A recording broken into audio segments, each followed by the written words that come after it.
Hi everyone, welcome to the AWS Blogger.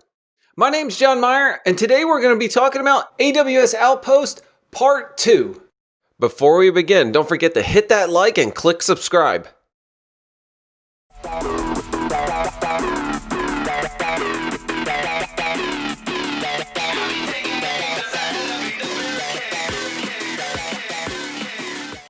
First, I'd like to introduce our guest today. He's known for his outstanding use of slide animation, one of the co-authors of the official study guide for AWS Certified Advanced Networking.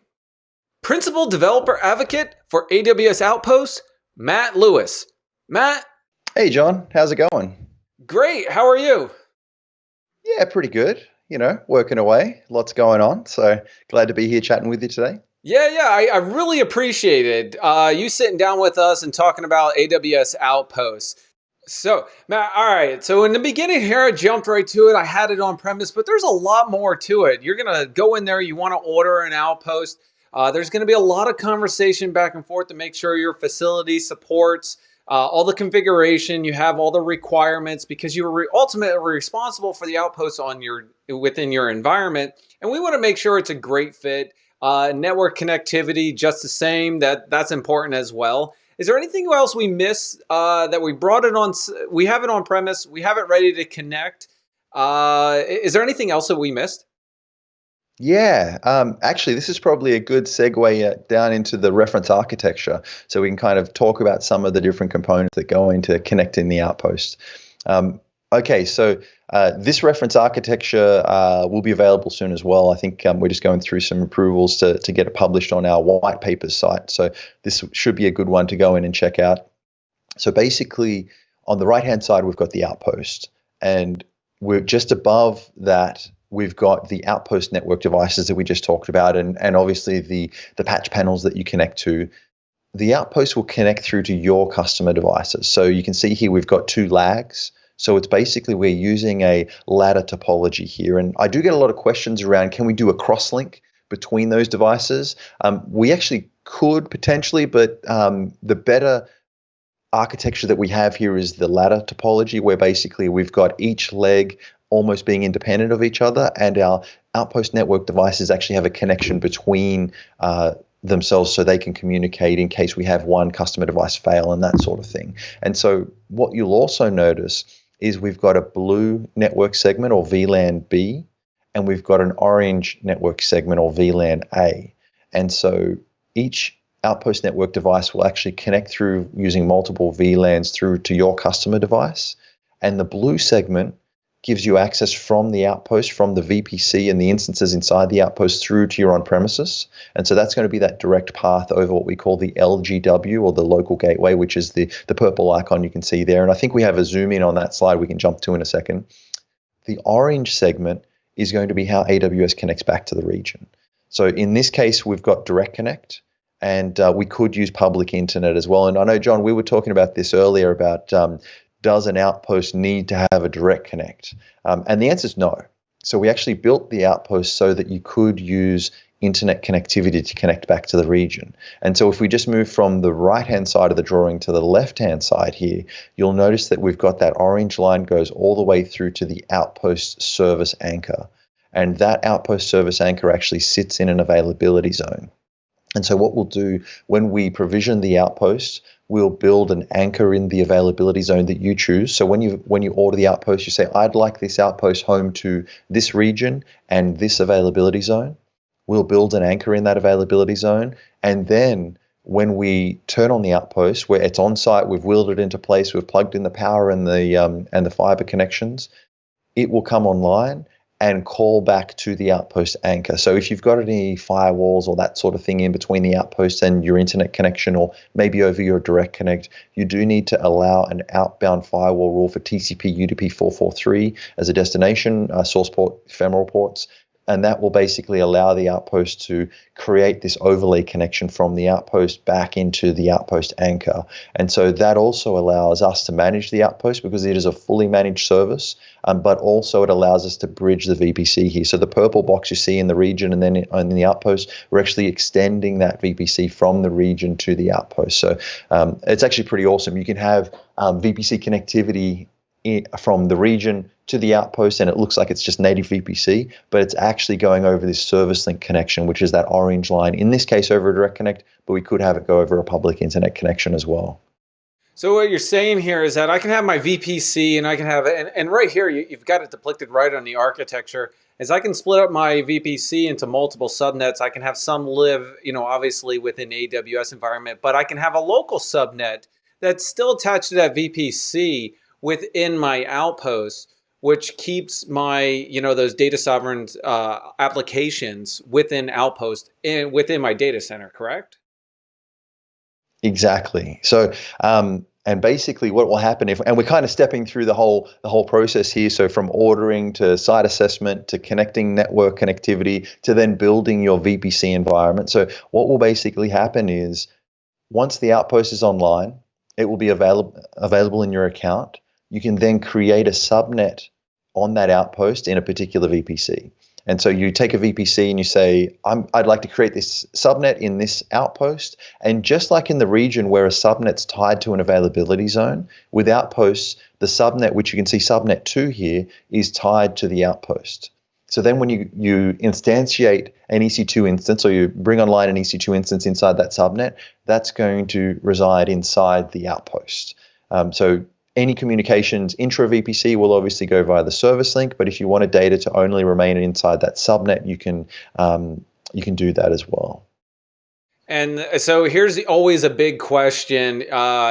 So right here on the architecture, I've got subnet 2, on the screen. And if I'm looking at that and my application needs to communicate with other services internally, all that data stays within my data center, within my network, and doesn't traverse through the internet back to AWS, correct? Or yeah, no, that's actually it's definitely something you need to consider when you're building an outpost. And definitely one of the things you want to consider is when you're building your VPC architecture, and I'll always tell customers this, and it is a tough thing to do, but building a communications matrix. So building basically it's almost like an Excel spreadsheet or a list of communications between applications, and understanding where those applications will actually flow from a connectivity standpoint. So actually, John, do you want to bring up one of the slides on the local LAN connectivity?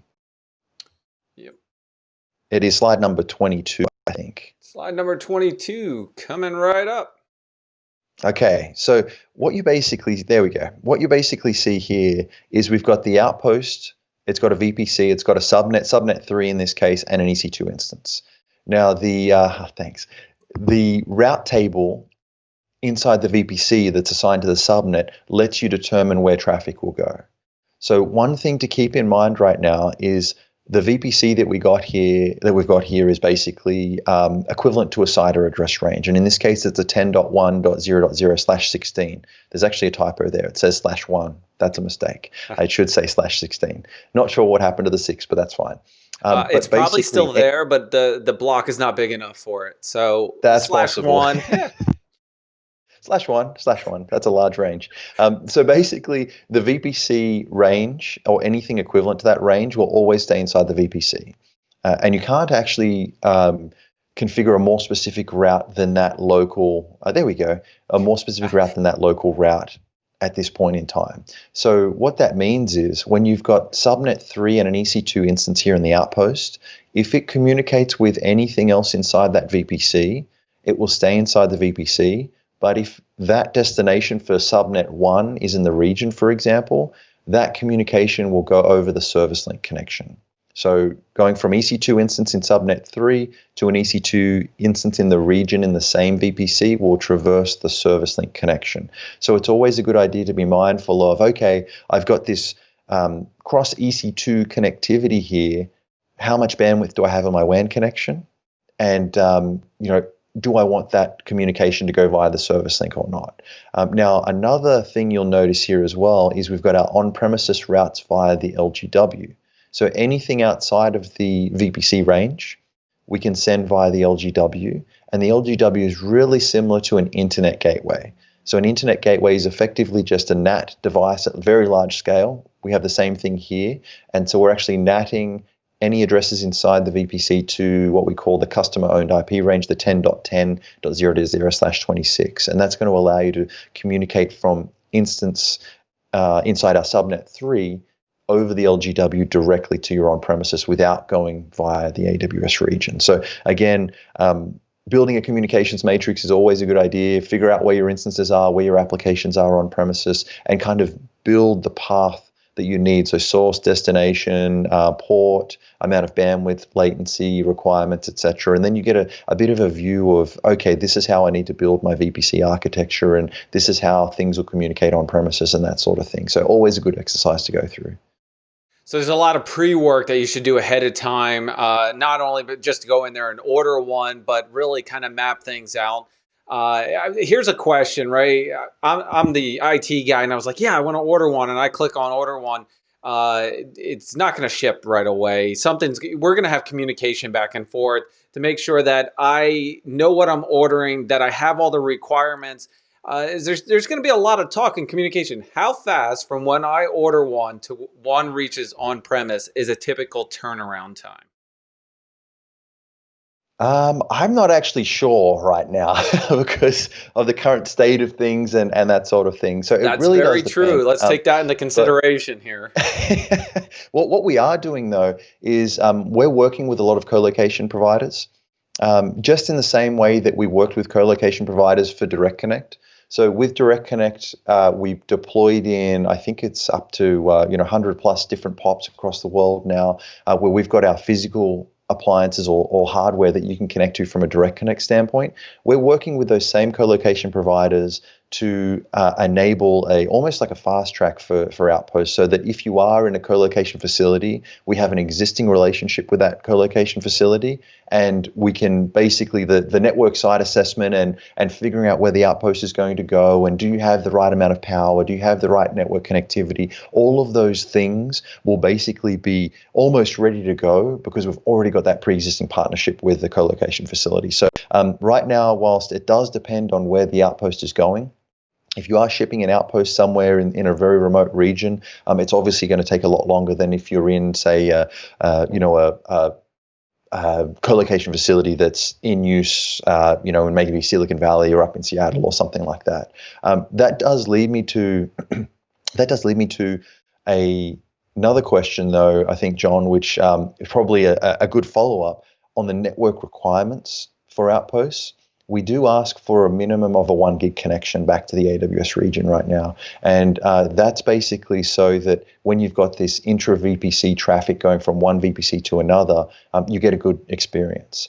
And if you are doing things like deploying a lot of EC2 instances and doing things like AMI downloads from the region, you're going to get a good experience. So an AMI is a very large image, for example, and that needs to be downloaded to the Outpost so you can deploy the EC2 instance. So having a 1 gig as a minimum is obviously something that's going to go a long way in improving the experience that you have with Outposts. From a latency perspective, we are looking at around about 100 to 150 milliseconds as being the best case right now. But we are also investigating the possibility of, hey, could we have an Outpost with a lower than 1 gig connection? Or could we have an Outpost with a greater than 100 to 150 millisecond latency back to an AWS region? So we are getting customers that are asking for that sort of thing. So we are thinking about it and whatnot, but we'll see. We do have a lot of regions right now, though. So if you're more than 100 to 150 milliseconds away from an AWS region right now, you're probably in a really remote region.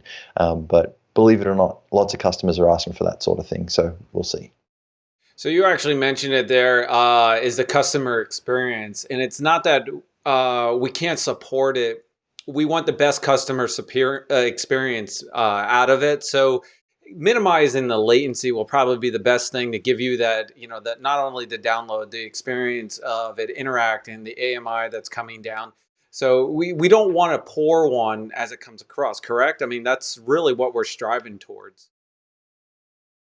Yeah, so I mean, if you've got a 10 meg connection to an Outpost or something, you're just not going to get a great experience because we do, like, Outpost is a fully managed service, from the hosts that are in the rack to the telemetry data that goes into managing the actual physical hosts and the basically the control plane, extending that out from the region to the outpost. Now, it doesn't need a full gig all the time. So we're not talking about you need a dedicated 1 gig, but we do ask for a 1 gig that has, a fair amount of that bandwidth available for the outpost to use when you need it. Now, when you need it is probably going to be due to your application deployment, AMI downloads, intra VPC traffic, communications from the outpost back through to services in the region like S3.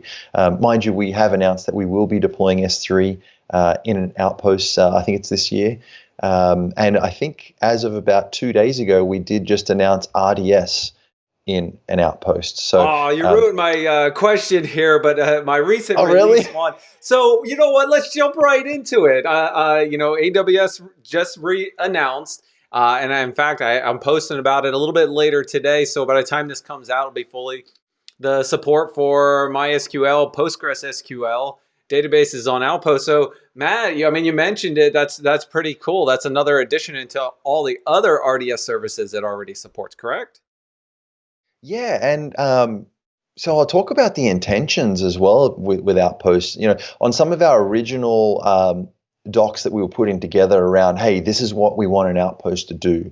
The intention is to have the same experience in an outpost as you would inside the AWS region. And so what that means is having all of the services that are available in the region available in the outpost. Now, unfortunately, some of our services like a network load balancer or maybe the transit gateway, those services are services that are immensely scalable. So a network load balancer or a transit gateway, for example, can support up to 50 gigabits per second of traffic per availability zone when you connect a transit gateway to a VPC. Now, to be able to support that amount of scale, we obviously need to have, more than just one rack's worth of hardware to support the service. So what you'll probably see is a lot of these services, our intention is to have the same experience in the outpost, but it's just going to be a little bit more difficult for us to think about things like some of these really large scale services and how we can get that to operate inside an outpost. But RDS, awesome announcement. Sorry to steal your thunder there, John. That's all right. That's all right. I had that ready to go on one of my questions due to the recent release and talking with you. I was like, oh man, I got to ask Matt about this one.